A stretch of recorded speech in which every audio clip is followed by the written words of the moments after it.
Halo Pro People, selamat datang di Spasi, seputar arsitektural, AC, dan interior.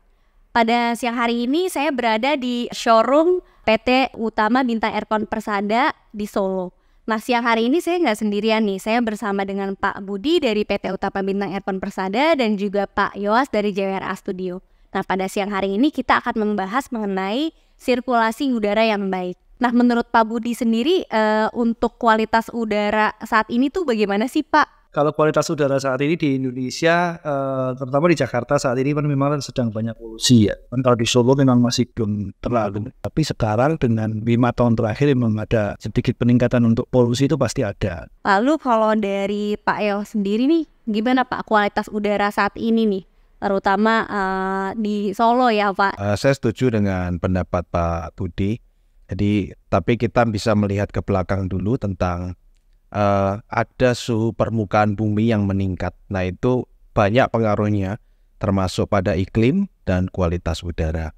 Kalau kualitas udara saat ini sudah tentu kita bisa lihat bedanya. 5 tahun belakangan, 10 tahun belakangan sudah beda sekali. Apalagi sekarang banyak pengguna kendaraan bermotor ya. Orang di jalan itu sudah banyak pakai sepeda motor, mobil, itu sebagai penyumbang polusi juga. Jadi kalau bicara kualitas udara hari ini, dimanapun kota ya, kebanyakan sudah banyak tercemar.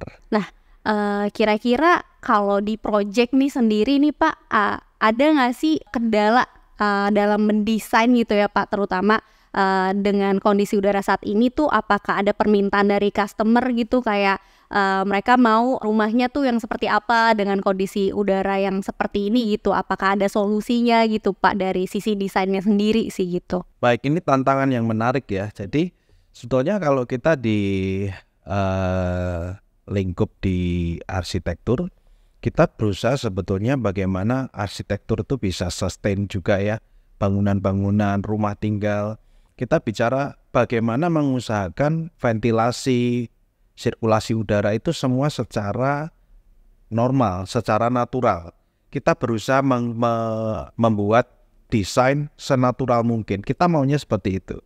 Supaya arsitektur itu bisa benar-benar dinikmati. Karena kita tuh sebetulnya kalau bicara udara itu gratis. Betul. Kita dikasih Tuhan udara itu gratis. Itu kenapa tidak kita manfaatkan? Betul. Kita juga berusaha untuk membuat cross ventilation dan lain sebagainya supaya udara yang terdegradasi di dalam ruangan tuh bisa segera keluar. Tapi masalahnya bukan cuma di sana aja, bukan cuma kualitas udara. Tadi saya juga mengatakan bahwa ada iklim yang berubah. Itu membuat udara di sekitar kita tuh panas kan gitu. Pasti klien-klien kita pengennya gimana sih supaya ruangan tuh adem. Nah, ini tantangan buat kita sih sebagai arsitek. Bagaimana bisa mengedukasi klien kita supaya bisa mendapatkan udara yang bersih tanpa banyak energi yang terbuang. Nah, kira-kira nih Pak, kalau dari sistem tata udara nih Pak, kira-kira yang ideal kayak gimana sih Pak? Kalau dalam sistem tata udara memang kalau meredakan polusi mungkin nggak meredakan ya, tapi lebih mencegah supaya polusi udara ini tidak masuk ke dalam rumah. Yaitu kita punya di Daikin kita ada namanya heat reclaim ventilator, yang mana ini alat ini memang berfungsi untuk mensirkulasi udara di dalam ruangan, sehingga udara di dalam ruangan juga bisa berganti sehingga secara kesehatan juga akan lebih baik, akan lebih segar, dan kemudian ada dikombinasikan dengan beberapa alat namanya streamer duct chamber, yaitu untuk memfilter. Jadi selain disirkulasi juga bisa difilter. Nah, itu bisa digunakan alat-alat ini yang sudah disediakan oleh Daikin ini. Untuk filternya tuh kayak apa sih Pak? Maksudnya apa aja yang bisa difilter dari itu? Apakah debu ataukah bau? Ya, kalau ditambahkan dengan sistem ini bisa menghilangkan bau dan juga bisa menfilter debu dengan ukuran partikel tertentu. Biasanya sampai PM 2.5. Itu akan tersaring dengan sistem ini. Lalu gimana sih Pak cara mengatur sirkulasi udara pada ruangan agar tetap berkualitas Pak? Di dalam ruangan ada namanya air change ya, atau pergantian udara. Pergantian udara itu biasanya kalau untuk rumah tinggal itu biasanya 6 kali per jam. Jadi udara dalam ruangan itu selama 1 jam ini akan diganti sebanyak 6 kali. Memang semakin bersih atau semakin segar yang diinginkan ya pasti harus semakin tinggi. Misalkan seperti ruang operasi itu harus 40 kali per jam kira-kira. Nah, kita tinggal mengatur dari situ. Tapi kalau untuk rumah tinggal atau office cukup 6 kali per jam itu sudah cukup. Oke, Pak. Apakah ada desain khusus nih Pak untuk mengatur sirkulasi udara dalam ruangan tuh biar tetap berkualitas Pak? Tadi saya menyampaikan ada dua hal ya, kita bisa mengaturnya secara natural maupun dengan bantuan alat. Kalau kita bicara soal natural, sebenarnya kita bisa punya filter-filter alam sih ya.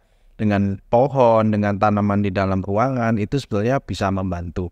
Dan juga peletaan ventilasi, bukaan ventilasi itu bisa membantu untuk menjaga kualitas udara. Udara yang masuk saja di sekitar kita itu sudah tercemar. Jadi memang kita butuh effort untuk menjaga kualitas udara di dalam ruangan. Nah, gimana sih Pak caranya untuk memberikan edukasi Pak ke customer tuh kalau udara atau sirkulasi udara dalam ruangan tuh penting gitu Pak? Nah, kalau itu memang ya kita based on riset aja lah.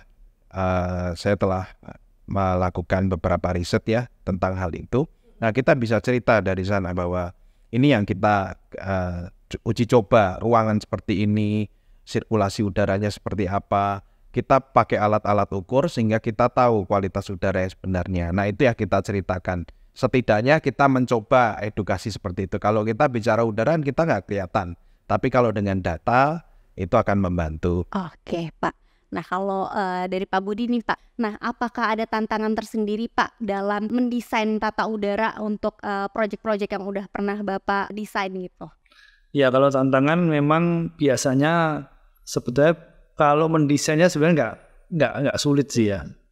Cuman memang tantangannya lebih ke memberikan edukasi ke customer di mana sistem sirkulasi udara ini penting, filtrasi ini penting, udara yang bersih ini penting ya. Tentu saja kembali lagi seperti tadi Pak Yos sampaikan bahwa kita udara ini hanya bisa bicara dengan data. Yang kedua ya dengan equipment yang kita pasang. Ya seperti di ruangan ini sekarang ini terpasang sistem sirkulasi udara dengan filter tersirkulasi selama 6 kali per jam. Nah, kalau memang kita memberikan penjelasan by data, customer kadang-kadang masih belum bisa memahami ya biasanya kita ajak untuk datang ke showroom kami yang sudah kami treatment ruangannya sehingga banyak customer kami yang sudah datang ke tempat kami dan merasakan baru mereka oh iya ternyata berbeda. Ternyata dengan udara yang lebih segar dan lebih bersih itu mereka merasa lebih fresh. Banyak customer yang akhirnya mau memasang sistem ini atau membuat sirkulasi udara dalam ruangan. Nah, kita juga ada satu klien kami juga yang memang beliau ini perokok cukup berat. Waktu itu beliau cuma minta gimana caranya supaya pada saat beliau merokok karena kebetulan pasangannya nggak merokok, istrinya nggak merokok dan terganggu. Beliau minta kalau dia ngerokok nggak bau. Nah, akhirnya kita pasang sistem ini. Dan sudah berjalan dan mereka cukup happy dengan sistem ini sehingga yang suaminya tetap bisa merokok tapi istrinya bisa setelah suaminya nggak merokok maksudnya berhenti merokok udara ruangan bisa kembali bersih ya Pak, jadi seger lagi gitu ya Pak udaranya karena di filter itu ya Pak ya dan disirkulasi juga. Itu menggunakan produk apa Pak? Daikin, dari sistem HRV-nya Daikin. Sistem HRV ya Pak. Iya. Oke, jadi itu cara kerjanya tuh dia mensirkulasikan udara yang udara kotor maupun bau juga ya Pak berarti? Otomatis dengan ada pergantian udara bau akan hilang juga. Pak Yos, apakah menurut Bapak nih Pak ketemu banyak klien gitu Pak, apakah kesadaran masyarakat mengenai kualitas udara yang baik tuh udah meningkat belum sih Pak pada saat ini nih Pak? Apalagi kemarin kan kita udah melewati masa COVID ya Pak gitu. Apakah kesadaran masyarakat terhadap kualitas udara tuh sudah mulai meningkat? Kalau secara garis besar, secara mayoritas ya, mereka ya tahu untuk menjaga kualitas udara mereka cukup pakai AC. Betul. Tapi dari penelitian yang kita lakukan dan apa yang kita baca juga ya tentang penelitian sebelumnya bahwa kalau kita pakai AC saja tanpa sirkulasi yang benar, artinya kita nggak dapat fresh air. Itu justru meningkatkan karbon dioksida. Itu yang membuat akan mempengaruhi kesehatan. Nah itu yang belum disadari oleh banyak masyarakat ya. Mereka hanya tahu berhenti sampai pada pakai AC udah cukup gitu. Udah dingin, udah ini dan lain sebagainya. Tapi justru itu yang seringkali nggak disadari. itu akan menyebabkan gangguan kesehatan. Jadi idealnya tuh apa Pak? Kalau misalkan mendesain rumah tuh idealnya tuh ada apa aja sih Pak? Baik, kaitannya tadi kalau kita menjaga kualitas udara ya, kalau kita mau pakai AC boleh aja, tapi tetap harus ada ventilasi. Setidaknya ada fresh air yang dimasukkan ya, ada pertukaran udara yaitu yang supaya kesehatan tetap terjaga. Kalau di rumah ada taman ya syukurlah, itu akan sangat membantu untuk filter ya dari udara-udara di polusi udara di luar. Tapi kalau terbatas, misalnya orang tinggal di apartemen misalnya, kan nggak punya taman, jadi kan dia harus bagaimanapun caranya sebisa mungkin ada pertukaran udara, fresh air yang masuk, jendela dibuka kah, setiap berapa jam, nah kira-kira seperti itu. Oke. Lalu untuk Pak Budi nih, ngomongin soal pandemi kemarin nih Pak, mungkin sekarang orang udah mulai aware ya Pak sama virus gitu Pak. Nah, sistem tata udara sendiri nih Pak, apakah ada alat atau sesuatu yang bisa menangkal virus gitu Pak? Pandemi kemarin memang kita banyak belajar dari kita jadi pola hidupnya jadi lebih bersih, sehingga memang masyarakat sekarang jadi lebih aware dengan virus ya. Dan banyak juga sistem purifier. Tapi di Daikin sendiri kita punya namanya Daikin streamer, di mana streamer duct chamber ini memang dia berfungsi untuk menonaktifkan virus. Jadi dia akan dipasang di unit AC yang tipe ducted, sehingga dia bisa menangkal virus yang akan masuk ke dalam ruangan melalui sistem AC. Ini tertahan di streamer duct chamber ini dengan sistem streamernya, bukan mematikan tapi menonaktifkan virus. Dan streamer duct chamber ini juga ada HEPA electrostatic filternya yang berfungsi untuk menahan debu atau kotoran. Jadi sudah ada alatnya sebetulnya. Cuman memang ya ini butuh edukasi ke masyarakat untuk lebih bisa menggunakan alat ini, karena sebenarnya sudah ada, tinggal mau pakai apa enggak. Cara kerjain itu gimana Pak? Apakah itu sudah include di AC-nya kah, atau itu ada tempat sendiri tuh Pak untuk naruh si filternya gitu Pak? Ini sistem sendiri, jadi terpisah ya, terpisah di AC. Tinggal jadi istilahnya optional. Kalau mau beli AC tipe ducted, mau pakai itu enggak, satu. Nah, biasanya juga harus dari kita yang menawarkan. Kita menawarkan pun customer juga kadang-kadang masih perlu diedukasi supaya menggunakan sistem ini, sehingga sistem sirkulasi, sistem udaranya di dalam ruangan bisa bersih. Oke Pak, lalu sekarang kan kondisi udara tuh panas banget ya Pak. Terus selain panas juga polusi gitu Pak. Makin banyak nggak sih permintaan dari customer untuk fresh air gitu Pak? Sekarang yang meningkat justru mintanya AC. Kalau fresh air sayangnya memang masih belum banyak yang dengan sengaja minta ya. Tapi sudah ada beberapa customer yang mulai aware, tapi biasanya tetap kita harus nawarkan dulu. Masih belum ada customer kami yang rumah tinggal untuk area Solo ya, yang datang, saya mau udara dalam ruangan saya bersih, terfiltrasi dengan baik, rasanya masih belum ada. Tapi begitu kita tawarkan, kita kasih opsi, banyak yang sudah mereka akhirnya ya mereka mau. Oke, Pro People, dari perbincangan pada siang hari ini bisa kita simpulkan bahwa sirkulasi udara tuh sangat penting bagi kesehatan dan juga kenyamanan untuk masyarakat, tidak cuma dari segi arsitektural, tapi juga dari tata udaranya tuh sangat penting gitu. Lalu kita masih membutuhkan nih kesadaran dari masyarakat mengenai sirkulasi udara yang baik.